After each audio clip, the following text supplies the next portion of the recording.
वरहमतुल्लाहि वबरकातुहू। आज इस सवाल का जवाब हमें देना है जो हम तक पहुंचा है। बहुत ही ज़रूरी, बहुत ही अहम सवाल है।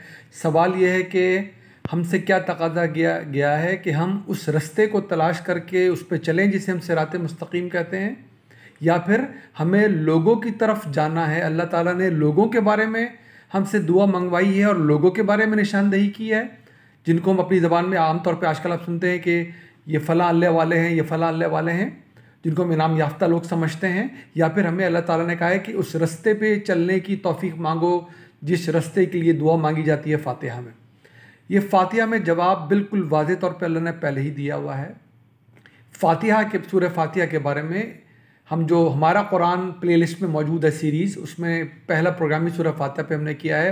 वहाँ से आप उसको मुलाहिज़ा भी कर सकते हैं कि सूरह फ़ातिहा इब्राहीम अलैहिस्सलाम की औलाद को जब अल्लाह सुब्हानहू व तआला ने नबी सल्लल्लाहु अलैहि वसल्लम की ज़बान से सुनवाई, उनकी ज़बान मुबारक से, जब इब्राहीम अलैहिस्सलाम को दुनिया से रुखसत हुए हुए तकरीबन 2700-2800 साल हो चुके थे, उनकी बच्चों में, उनकी औलाद में, उनकी नस्ल में, जिसे अब बनी इसराइल कह के हम जानते हैं, पै दर पे नबियों का सिलसिला अल्लाह ने जारी कर रखा था, नबी और रसूलों का जो सिलसिला ख़त्म रुका आके ईसा अलैहिस्सलाम पर। फिर इब्राहीम अलैहिस्सलाम की औलाद की दूसरी शाख में यानी कि बनी इस्माइल में अल्लाह ने पूरी कायनात के आखिरी पैगंबर, आखिरी रसूल सल्लल्लाहु अलैहि वसल्लम को मबूस फरमा दिया और दीन मुकम्मल करके अपनी फ़ाइनल शक्ल में उनको दे दिया। वो थे नबी आखिरुज़्ज़मान सल्लल्लाहु अलैहि वसल्लम। उनकी ज़बान मुबारक से दुआ जारी करवाई कि या अल्लाह ताला, रास्ता तो तूने हमेशा रखा है, ये दीन वही है जो आदम से अलैहिस्सलाम तक चला है और आखिर नबी सल्लल्लाहु अलैहि वसल्लम तक पहुँचा है।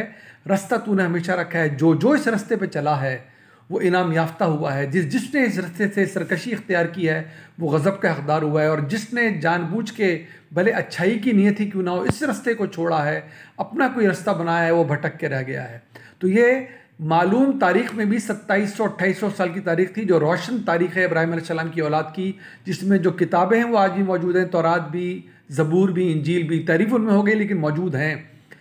इस तरह ये सूरत जारी फरमाई है, और इसको जारी फरमाए हुए भी सूरह फ़ातिहा में और उसमें मांगी गई दुआ को अब लगभग 1500 साल हो रहे हैं। तो आज जब हम दोहराते हैं इसको तो लगभग 4000 साल की रोशन तारीख़ हमारे सामने खड़ी है।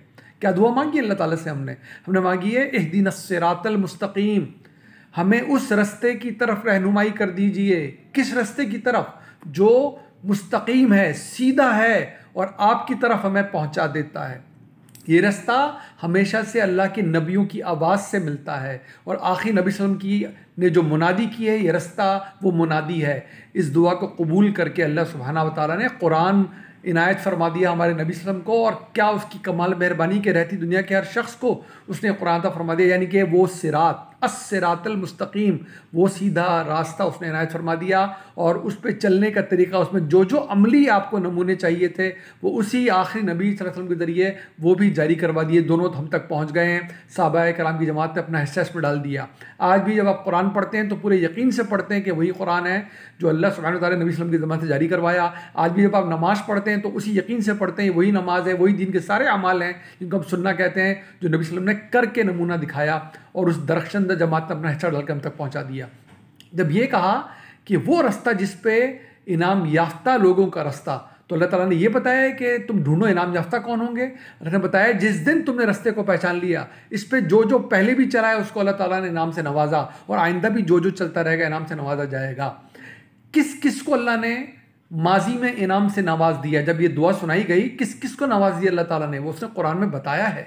उसने बताया जिस जिसका जिक्र अल्लाह ने कुरान में कर दिया वो अल्लाह की सनत के ज़ेर साया आ गया, उसके बारे में अल्लाह की सनत जारी हो गई। बहुत से नाम बताए अल्लाह ताला ने, अम्बिया के बारे में अल्लाह ने बताया है, और फिर जो जो दूसरे नाम भी, गैर अम्बिया के नाम भी जो कुरान में आ गए हैं। मरियम अलैहिस्सलाम का नाम कुरान में आ गया है, फ़िरौन की ज़ौजा का नाम कुरान में आ गया है। ये सब अल्लाह ताला ने सनत जारी कर दी। असहाबे कराम की तारीफ़ें अल्लाह ने कुरान में जारी कर दी। उसके बाद का क्या हाल है? क्या उसके बाद लोग इस रास्ते पे चलेंगे? नहीं। जो जो इस रास्ते पे चलेगा वो अल्लाह से इनाम पालेगा। जो जो सरकशी इख्तियार करेगा उस पर अल्लाह का गज़ब होगा। जो जो कितना ही अच्छा बज़ाहिर क्यों नज़र ना आ रहा हो, लेकिन इस रास्ते से हट के किसी रास्ते पे चलेगा वो भटक के रह जाएगा। लेकिन ये कौन लोग हैं, इनके बारे में फ़ैसला कौन करेगा? कुरान तो नादिल करके मुकम्मल किया जा चुका। नबी सल्लल्लाहु अलैहि वसल्लम के बाद कोई नबी दुनिया में तशरीफ़ नहीं लाएंगे तो कौन सनद जारी करेगा? ये वो सवाल है जहाँ से हमें बुनियादी सवाल समझ में आ जाएगा कि हम दुआ रस्ते की मांगते हैं या लोगों तक पहुँचने की। हमें दुआ रस्ते की सिखाई गई है या उन लोगों की कि ये इनाम याफ्ता हैं? ये किसने सनद जारी करनी है? कुरान के बाद कौन है जो ये सनद जारी कर सकता है? नबी सल्लल्लाहु अलैहि वसल्लम के दुनिया से तशरीफ़ जाने के बाद ये सनद कौन जारी कर सकता है? ऐसे ही सनदों के बारे में अल्लाह ने कुरान में मुतनब्बा फरमाया है कि जो अहले किताब हैं, जो अपने बारे में खुद ही सनद जारी करके बैठे हैं कि हम अल्लाह के बड़े चहीते हैं, अल्लाह हमारे साथ कभी बुरा नहीं करेगा, इनसे बोलो कुल हातु बुरहानकुम इन कुंतुम सादिकीन, इनसे कह लाओ अपनी सनद, अपनी दलील, अपनी बुरान हमें दिखाओ अगर तुम सच्चे हो। कितनी बड़ी तंबीह अल्लाह ने की है।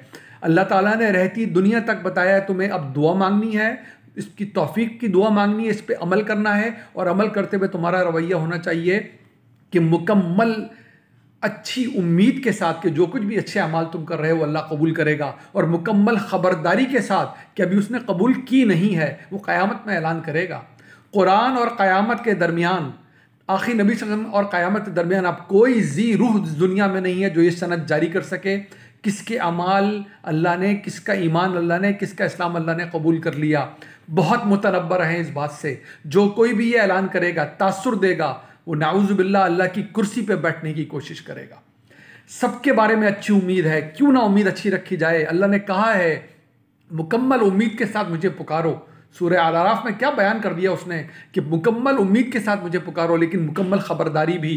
क्या ख़बरदारी? कि अभी सनद जारी ना कर लेना अपने आप को, अभी से ऐलान ना कर देना कि मेरी इबादतें कबूल हो गई। कोई ना तासुर देना किसी के बारे में कहा जाए ये बहुत अल्लाह वाला बन चुका, इसकी इबादतें कबूल हो गई। किस तरह कबूल हो गई? किसने सनद जारी की? कुरान की सनद के आगे किसकी सनद है? नबी सल्लल्लाहु अलैहि वसल्लम की ज़बान मुबारक से जारी हुई हिदायत के आगे किसकी हिदायत चल सकती है? बहुत बड़ी ये गलती है जो हमारे कानों में पड़ती रहती है। बड़े मुतनब्बर हैं। दुआ रस्ते की मांगी गई है, बताया गया है ये रास्ता हमेशा से मौजूद रहा था, ये रास्ता तुम्हारी आंखों के सामने बिछा हुआ है, जो चलेगा उम्मीद रखे कि उसको इनाम मिलेगा। क्यों नहीं मिलेगा? पहले अल्लाह ताला ने ऐलान कर दिया, पहले भी मिलता रहा है, आइंदा भी मिलेगा, लेकिन ख़बरदारी रखना, फैसला इस इनाम का अल्लाह ने करना है।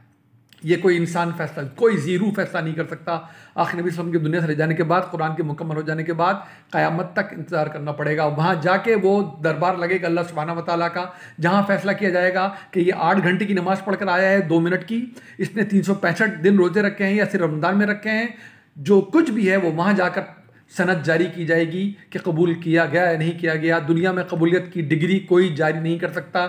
ये बहुत ज़्यादा बड़ी जसारत है, ये अल्लाह के कुर्सी पे बैठने के मुतरादिफ है। अनजाने में गलती हो रही है, जिसको समझ में बात आ रही है वो माफ़ी मांग ले और आइंदा इंतहा एहतियात करे, मुतनब्बा करे। हम सीधे सच्चे रास्ते की दुआ मांगते हैं। जो कोई भी इस रास्ते की तरफ हमारी रहनुमाई करता है, सराखों पे वो सारे उलमा कराम, वो हमारे सरों का ताज हैं जो कुरान से और सुन्नत से हमें वाबस्ता करते हैं। लेकिन वाबस्ता वो किससे करते हैं? कुरान और सुन्नत से। उनको इसी से वाबस्ता करना भी चाहिए। अगर वाबस्ता की कुरान और सुन्नत से हटकर उनकी तरफ हो जाए माइल, तो वो खुद भी खबरदार हो जाएं और इस बात से पीछे हट जाएं। अगर वाबस्तगी किसी स्कूल ऑफ थॉट से हो जाए कि निजात का रास्ता ये स्कूल ऑफ थॉट है, ये मसलक है, ये शख्स है, तो बहुत मुतनब्बा रहें, अपनी और अपनी नस्लों की हिफाजत करें। निजात का रास्ता उस इल्म और अमल पे के मुनहसर है जो आखिर नबी सल्लल्लाहु अलैहि वसल्लम छोड़कर गए हैं, सहाबा कराम की जमात ने जिस पर अपना असर डाला है, उसके बाद की हर नस्ल ने रहनुमाई की अगली नस्लों की उसकी तरफ। अल्लाह ऐसे लोगों को हमारे दरमियान हमेशा मौजूद रखे। दुआ में मुझे भी याद रखिए। उम्मीद है जवाब वाज़ेह हो गया होगा, वरना अगले सवाल में हम दोबारा कोई क्लैरिफिकेशन पूछ सकते हैं। अस्सलाम वालेकुम वरहमतुल्लाहि वबरकातुहू।